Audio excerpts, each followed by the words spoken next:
Sadya naman mas masarap kumain na nagkakamay.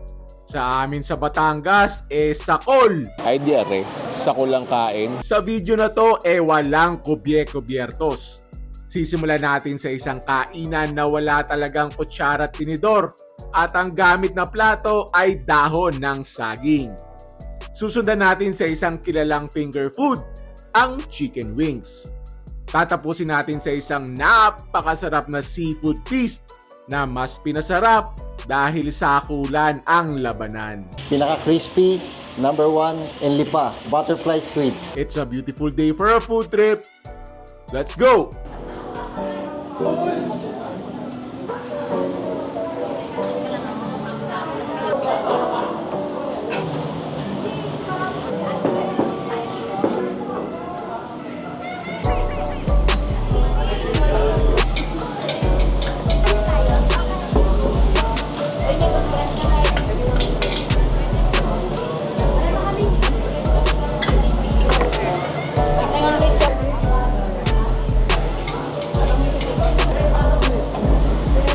Ayan, narinig na tayo sa Gubat. Din tayo sa pagkaing Gubat branch nila. Bakit Gubat? Ayan ang ambience. Di naman siya literal na Gubat, pero sa busy Metro Manila na puro building sa makikita mo, tapos ari ang ambience ng restaurant mo, ng kakainan mo, ay para ka na nga nasa Gubat. Tapos medyo malaki naman yung pwesto, maraming dining area. Tapos open air, so hindi siya aircon. Expect nyo na medyo warm ng konti. Pero ano naman, medyo presko din naman. Hindi naman yung talagang papawisan ka. Kakapaibig kumain din eh. Ang ganda ng ambience. Sarap ng food trip din eh. Tari ang menu nila. Kung makikita nyo, simple laang. Tamang Filipino food laang. So anong pinagkaiba na rin sa ibang Filipino restaurant? Papakita ko sa inyo. Dini tayo sa rice bill. Si Aisha ay piniritong isda, sa akin lechong kawali. Dahil tayo dumayo, kailangan dadagdagan natin. Siguro dagdag ko ng adobong baboy. Tapos padagdag tayo ng pritong talong sa kaburo. Tapos tigisa kami ng fresh calamansi. Ay hindi, masarap daw din yung turmeric iced tea. Kay Aisha yung fresh calamansi, sa akin turmeric iced tea. Tapos dinid daw sa counter o order. Tapos open kitchen sila, din sila nagluluto mismo. Yun, ang lechong kawali. Mukhang hindi pa kasama ang akin dyan kasi marami na una sa akin eh. Ba't dinik-dik? Pang dinakdakan yata rin. So time check, mag-11 AM pa lang on a Saturday. Yan, hindi pa masyado marami yung tao, pero nagdadatingan na. Dari daw talaga pag mga lunchtime, lalo na pag weekend, ay puno sa waiting sadya. Sorry, nakakita ko bago ko umorder, naka-order ng dinakdakan. Tapos sa rilangang kainan na makikita mo sadya ay marami naghihinaw. O papakita ko sa inyo mamaya kung bakit. Pero siguro pag weekdays marami ring nakain. Kasi yung setup niya parang pang estudyante. Gayon.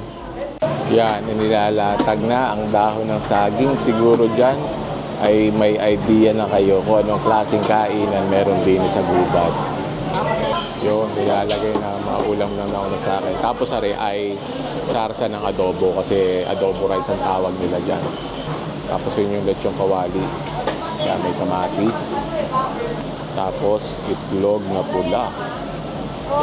Pero total, kita nyo na naman ang team ng vlog na rin na kamayan. Ay alam nyo na tayo ay may kamayan, lalo na pagayaan, may pako salad. Ay, ang sarap ng ikakamay dyan.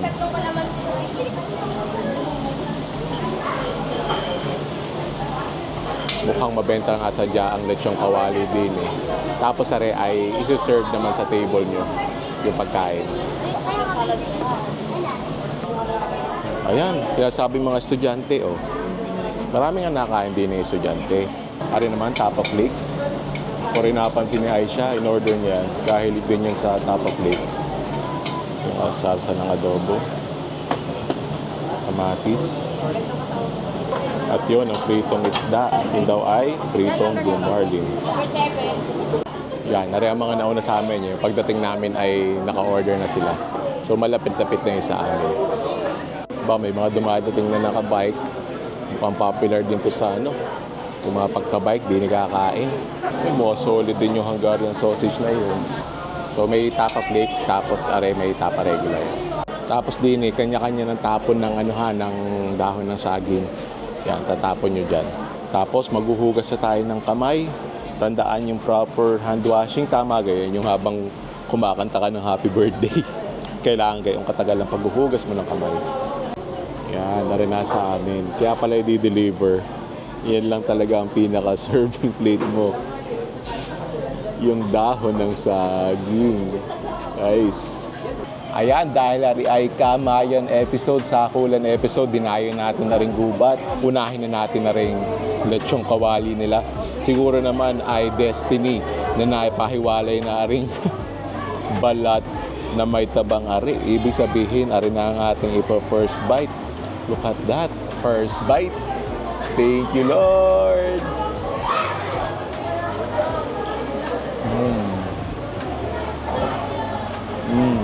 Grabe, sobrang sinful nun. Yan, so may kalahating itlog na pula, may kalahating kamatis, saka may pako salad. Yan, nakaulan pa. Lalo na sumarap ang kain. Tapos rin nga may adobo rice. So bala plain rice na nilagyan ng adobo sauce. Malambot yung laman. Ayan, pinilas ko lang. Sausaw natin.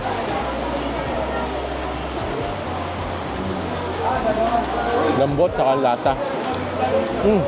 Try natin na rin adobo rice na rin. Yan, yung may taba-tabang yan. Yung adobo niya, yung alam mong pinaiga. May mga parts nakita mo na talaga. Pinaiga. Yung adobo niya, may konting tamis. Kaya siguro yan, masarap sa diyang kaulam na rin itlog na pula. Yan.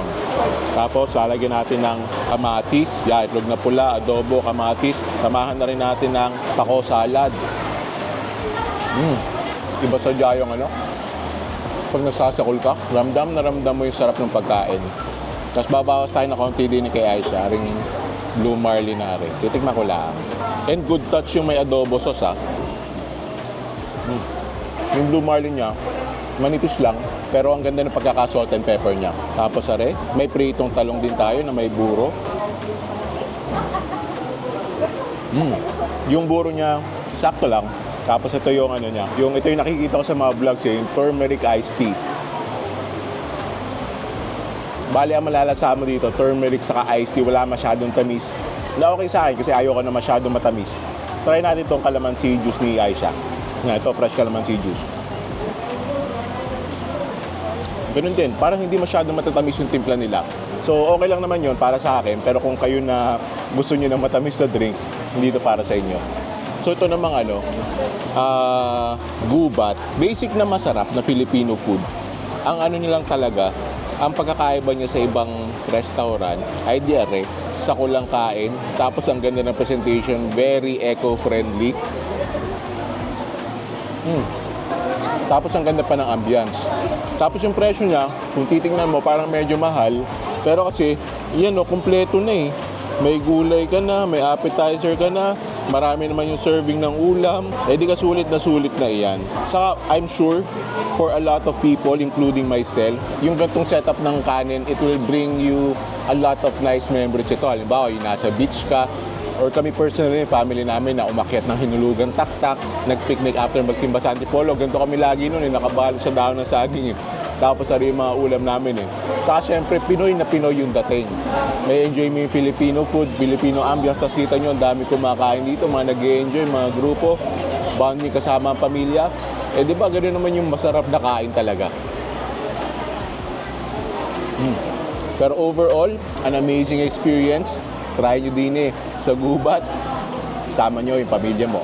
Yung kinakain na namin unlimited wings sa Lipa ay narinig na sa Batangas City, Wing Bites. Mag-a-only wings tayo ngayon. Yan, ngayon ay merienda time.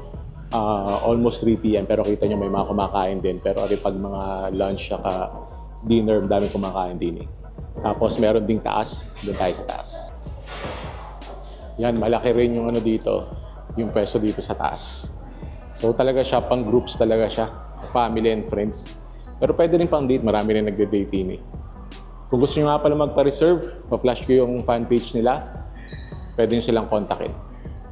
For only 369 pesos, unlimited wings na yan and rice. Ang maganda din ay merong 17 flavors to choose from. Tama nga 17. Bilangin nyo na laang. So, 4 kami. Ang pipiliin namin kay Aisha, paborito niya din mango habanero. Si Miyaka ay garlic parmesan. Tapos si Jean, honey barbecue. Tapos ang aking paborito din yung spicy garlic. Ayan, ang kay Aisha nga pala mango, hindi nga pala mango habanero kasi yung spicy garlic, yun na yung spicy. Yung maganda na yung combo na yung 4 na yun.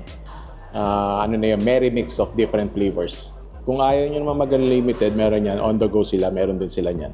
Tapos may mga add-ons and meron din sila mga family bundles. Yan, sulit din ang mga yan. Yan, rin ang pagsasaluhan naming 4. Ang first serving niya, laging 6 na piraso ng wings. Ari yung mango rojo, ari yung spicy garlic, garlic parmesan, tapos yung honey barbecue. Tikman natin lahat yan. Yan, syempre pag only wings, magsasakol tayo. Finger food niya ang manok eh. Kaya yan, mas masarap ang kain natin. Uunahin ko yung aking order na yan, yung spicy garlic. Yan, no?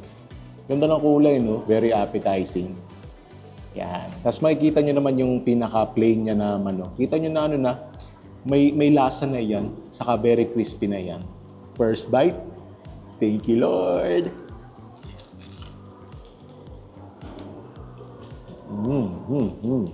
Nice. Spicy talaga yung spicy garlic. Tapos makikita nyo naman sa ano sa buto, na talagang humihiwala yung laman. Makikita nyo yung juicy yan. Tapos, yan. Tingnan niya natin kung malaman talaga. Tingnan niya natin kung juicy talaga.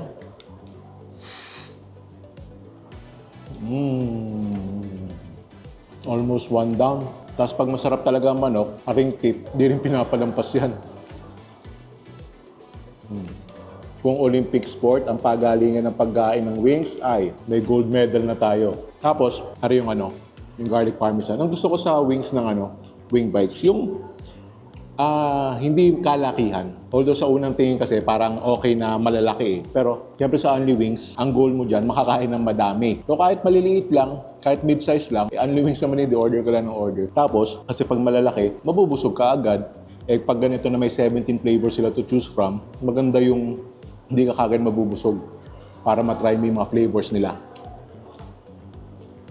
Kung gusto mo yung ma-enjoy pa rin yung classic na sarap, pero may konting enhanced flavors, yung garlic parmesan, must try.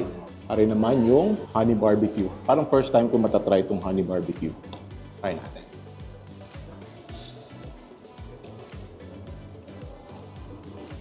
Humihiwalay talaga naman eh. More on barbecue yung flavor niya. Pero nandun yung sweetness ng honey. At yan na nga, napakanin na, napasakol na. Tapos paborito ni Mrs. Mango Rojo. Ito naman, sweet. So nagko-complement talaga siya sa ibang flavors. Pero for me, ari ang must-try flavor. Spicy garlic. Okay sana na wag magkanin para hindi mabusog agad. Pero yung mga flavors kasi nito talagang mapapakanin ka Ikaw, sa tingin mo, makakailang wings ka din Tingin ko siguro ako, mga 8 or siguro 8 to 12. Kayang-kaya ko yan. Lalo na kung gutom na gutom. Pero kung ano man, punta na kayo din ayain mo yung pamilya mo at barkada mo. Magkamay na kayo din sa Wing Bites. Only wings. Try nyo yung mga different flavors na to. Kung may itatry kayo na iba, let me know what you think. Try ko sunod yan. Ayan na, pinapawisan na. Ramdam ko na yung anghang.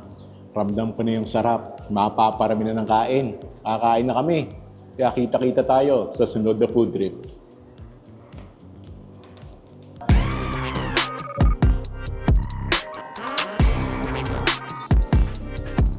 Ano pag ang isang masarap kamayin ay di seafood at dini sa Lipa. Dini ako lagi nakain, basta seafood ang usapan sa Corner Root Seafood Resto Bar. At narinig tayo sa pinakabagong pwesto nila. Resto Bar na Resto Bar ang datingan, Pero yun, masarap sa dyan, seafood dini. Yan, narinig yung squid.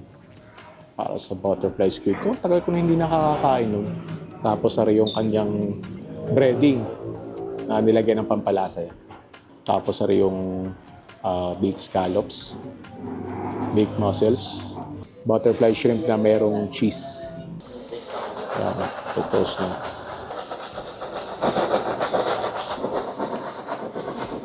Yan. Kakakulay na. Ari naman yung para sa baked scallops. Lagi yan in-order dito, chef? Yes, Baked scallops. popular one. Grabe yung amoy. See? Ito, chef, ay Cheesy melt prawn. cheese man. It's so Naka-butterfly, cheesy. ano? Yeah. So cheesy and big prawn. With garlic toasted, that is the brown one. Our green spring onion. This one how to make a butterfly squid. Mga ilang grams yan, chef? Ganyan. This one is 500 grams. Exactly 500 grams for one order. Nakita nyo, pwede nyo subukan sa inyong mga tahanan na talaga hindi kayo mapapahiya sa inyong mga bisita. Yan. Nakikita natin kung paano siya maging Yun. masarap. Pag binalistad natin po yan, ayan na siya. Mabilis lang, chef, ano? Na deep fry. Opo. Para hindi gumunat. Yes. Our seafood boil. Iluluto natin yung seafood foil. A little bit. Squeeze it. Sige, chef.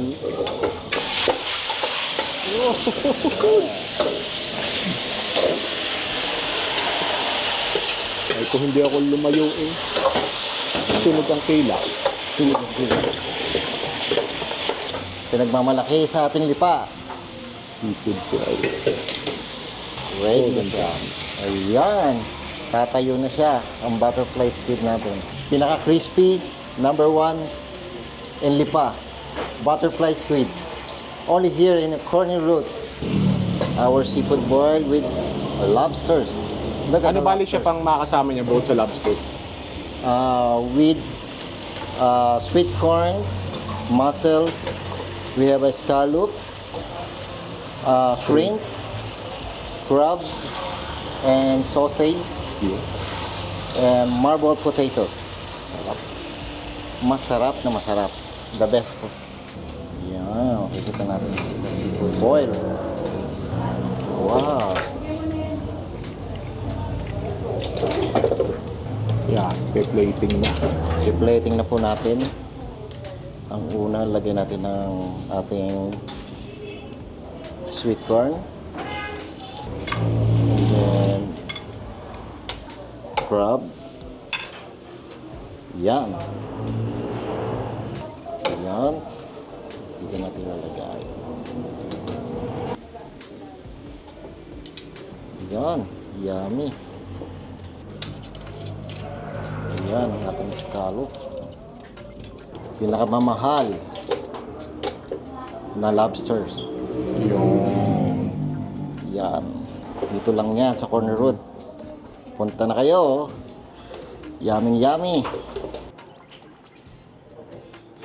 Yan, ari na ang ating ultimate seafood feast. Grabe. Ito yung seafood boil 2.0. Wow. Yeah, grabe naman yan. Lobster pala ang panalo na dyan. Tapos kita rin sa frame yung butterfly squid. Tapos marami pa tayong kakainin mamaya. Kaya abangan nyo yun. Siyempre, pag karning may lobster, ay yun ang uunahin mo. Yan, naalisin mo yung ulo.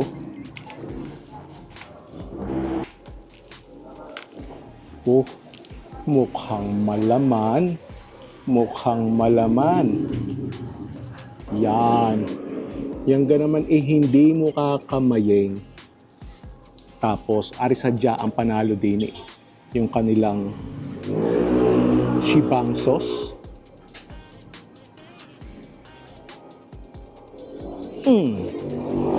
Dali ka ngayon. Yan o. First bite. Thank you, Lord.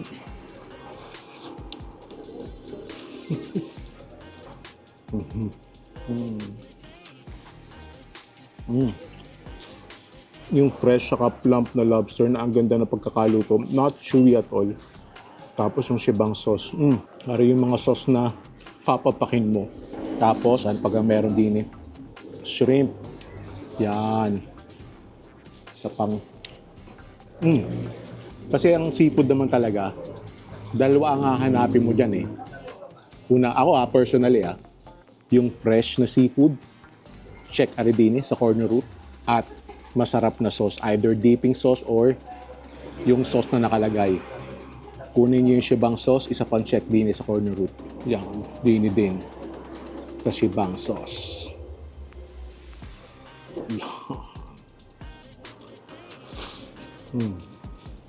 Para kang nagbubukas ng Christmas gift.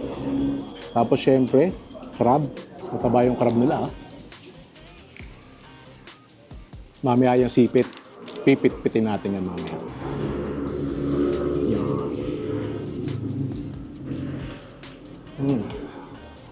So may scallops din tong nila, seafood boil, pero umorder tayo ng hiwalay na baked scallops. Sausage. May hinahanap ako yon. Tahong. Yan, speaking of scallops, baked scallops, bidang-bida ni chef kanina. Sarap na pagkaka-cheesy niya. May konting tamis Sarap. Tapos balance yung flavor. Ito, isa ito sa mga paborito namin din sa corner root yung kanilang butterfly prawn.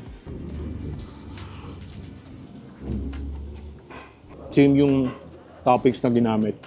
Tapos ang sarap din ng garlic flavor niya. Cheesy overload din tayo dito.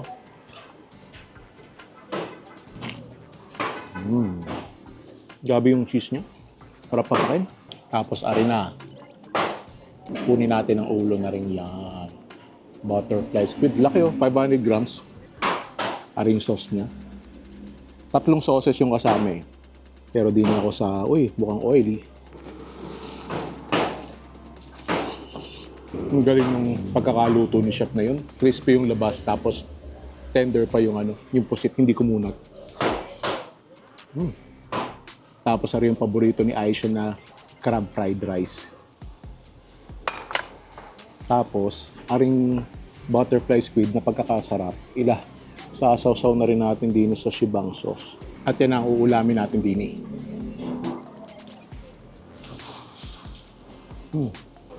Grabe yun. Ito talagang shibang sauce niya. Can't get enough of it. Kayo, anong paborito niyo seafood? Dito sa kinain namin ang top 3 ko din yung lobster, una yan. Tapos butterfly squid, pangalawa.